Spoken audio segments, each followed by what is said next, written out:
Mike, Alabama has the Knicks Kids Luncheon, which I'm leaving to go to here in just a few minutes, and then opens practice tomorrow. Very rarely does the opening of Alabama practice get beaten out on the headlines, especially by a story from Big Ten country. But this Urban Meyer story is just rocked the college football landscape. I know you've been talking about it. What's your take? And let me just go ahead and put this out there right off the bat. Do you think he'll be on the sideline September 1st when Ohio State opens up against Oregon State? It's a crazy situation. It's hard for me to look at it and think any other way right now than he's going to be fired. I mean, the bottom line is the guy is on record at Big Ten Media Days as, being one of these guys that lied about something. And it's going to be hard for me to see an avenue to where he can get back to where he can explain himself. I think that's the hardest thing right now is, hey, we need an explanation. And I just don't know what good explanation he's going to have to why he said the things he said. And people are like, the Big Ten fans come out and they say, oh, well, he wasn't really lying. He was just saying this or saying that. This was a calculated statement by him. He knew he was going to get questions about this, and yet he still decided to skirt around the truth. I think that's what makes it so crazy in a lot of people's eyes. Mike Hartsock, sports director of WHIO, joined us in the last segment. Clearly, he covers it on a day-to-day basis, the way that I cover Alabama, the way you cover some teams in the SEC. He's got a little bit of a different take. He feels like that Meyer will be on the sidelines. He feels like that Meyer's going to play the denial card and say that he didn't know, that Shelley didn't discuss these situations with him, and that unless there's proof, unless there's a text message or a voice recording or something that proves that he knew, if he plays the denial card and there is no concrete proof that he knew, that Ohio State won't fire him. Yeah. I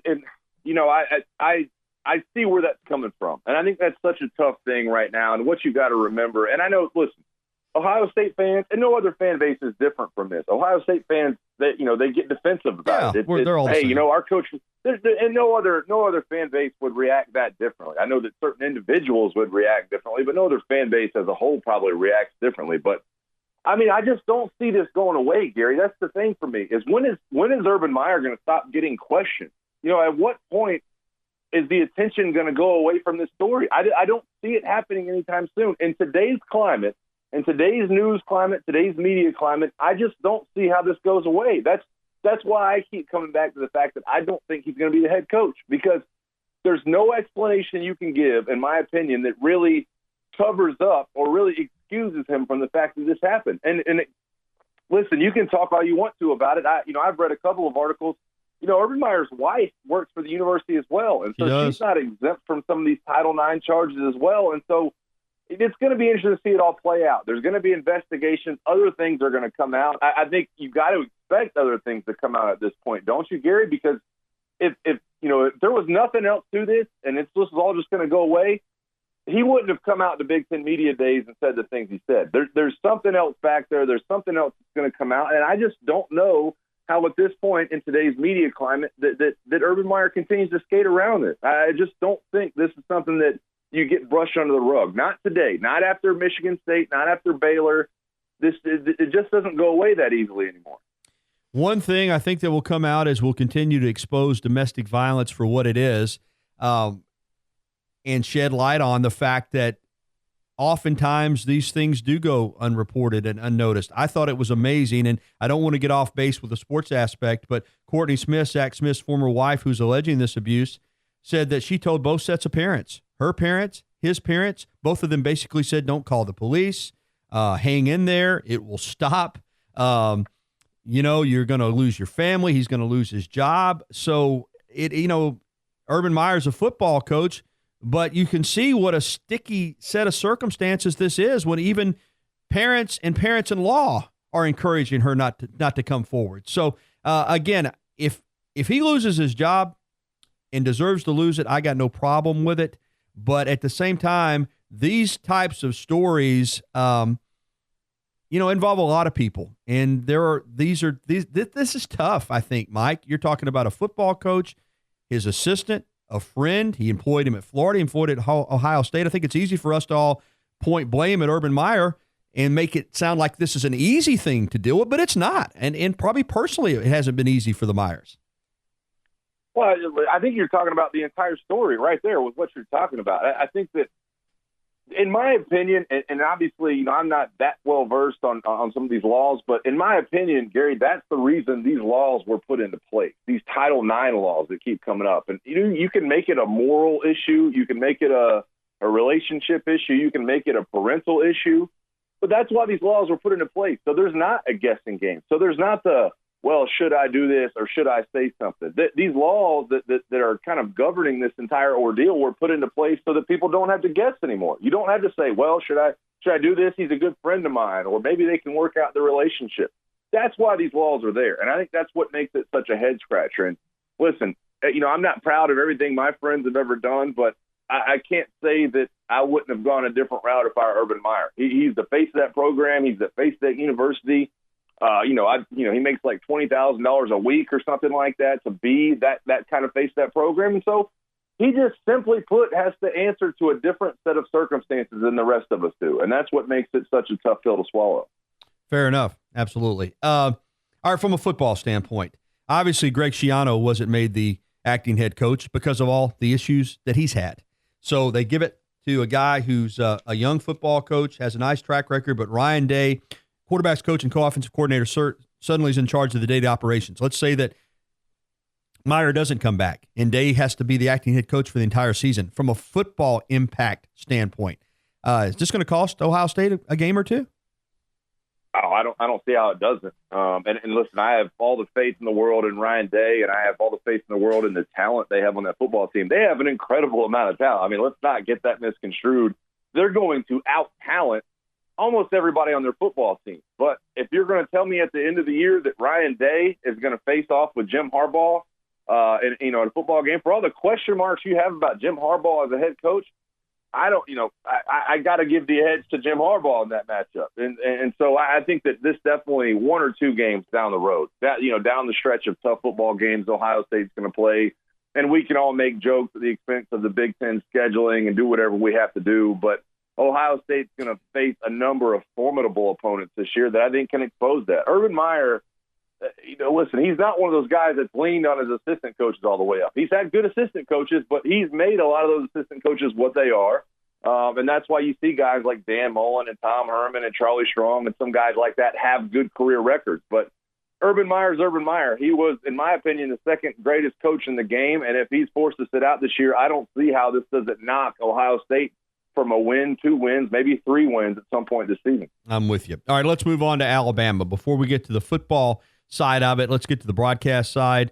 You're a broadcaster and an analyst. Your name was mentioned prominently in the search for a new analyst for the Crimson Tide Sports Network. Your former quarterback at Alabama and teammate with the Falcons, John Parker Wilson, gets that gig next to Eli Gold. Another one of your former teammates, Rashad Johnson, on the sidelines.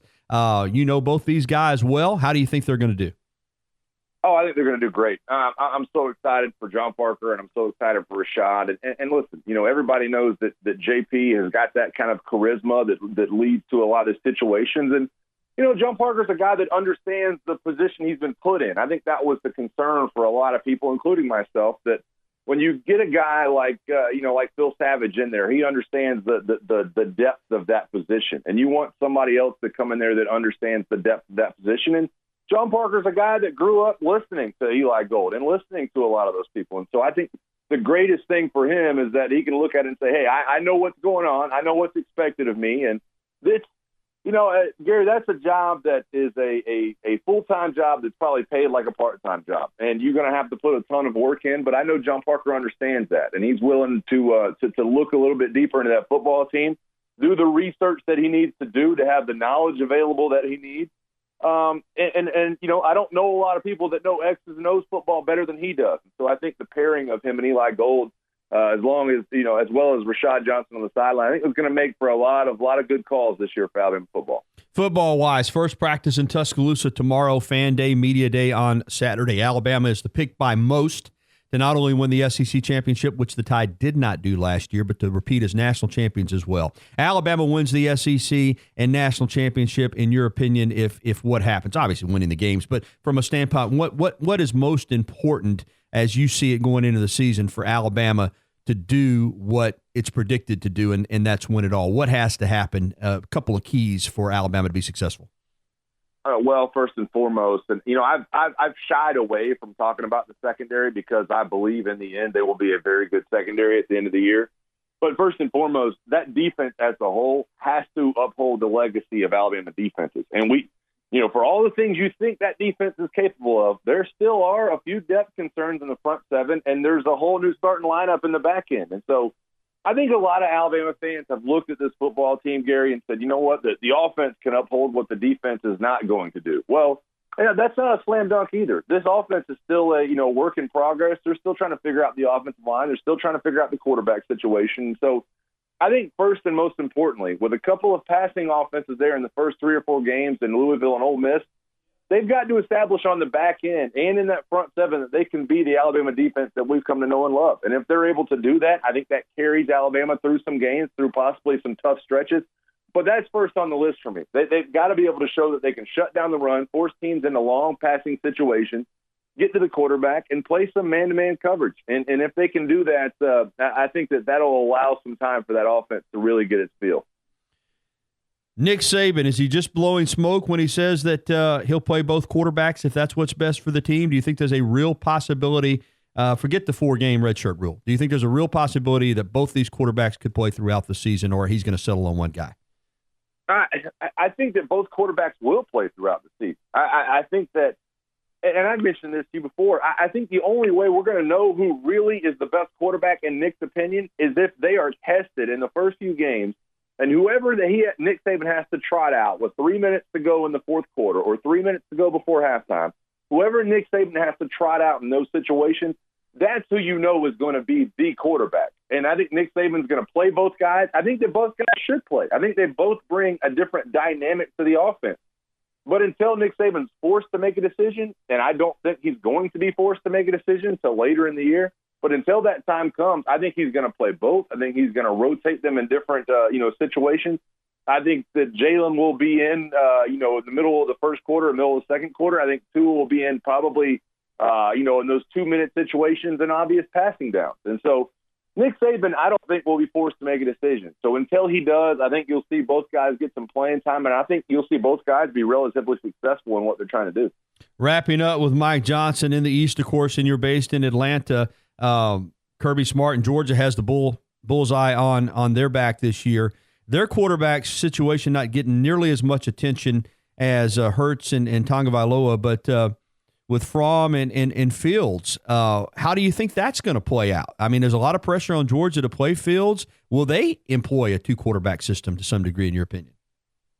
Yeah, I don't see them so much employing a 2-quarterback system, and I think the reason they don't get all of the attention that obviously is going on in Tuscaloosa is because Justin Fields is a guy that has not suited up yet. Right. And so I think they can kind of hide behind that. I think that the things that they're trying to do and Kirby Smart recruiting-wise, I think they can hide behind the fact that, hey, you know what, this guy's a true freshman. Much to the same way that Nick Saban did last year with Tua Tagovailoa. You say, hey, you know what, this guy's a true freshman, not ready to get those big snaps. But I'm interested to see the way it plays out in the long run. I'll be interested to see if Jake Fromm does get nicked up because remember, Gary, and I don't know if a lot of people realize it, Georgia does not have a third-string quarterback. They don't have a third-string quarterback on their roster. Stetson Bennett left the program. They've had a number of quarterbacks. Jacob Easton also left the program. They don't have a third-string guy. And so Justin Fields is not one of these guys that's going to be able to sit in the background and not get reps and try to go for a red shirt. He's going to have to play. It's going to be interesting to see if he does come out and light that scoreboard up, though. You know how those message boards are, Gary, those forums online? I do. Those things are going to be lit up like a Christmas tree once Justin Fields takes the field and is able to throw his first couple of touchdown passes. A lot of people are going to be talking, and I think it's going to be up to somebody, and I'm pointing to that game down in Baton Rouge. It's going to be up to somebody to stop the run on this Georgia team and force Jake Fromm to pass to where you're really going to have to start asking questions about what that offense is. Well, Mike, you've quickly gained a reputation as one of the top college football analysts in the Southeast. What you got working? Our final 30 seconds. You close to getting a new gig? What's going on?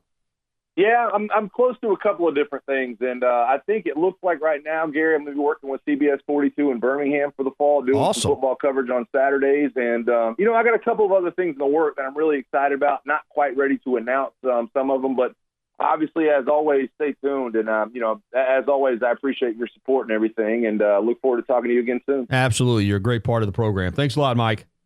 Hey, thanks, Gary.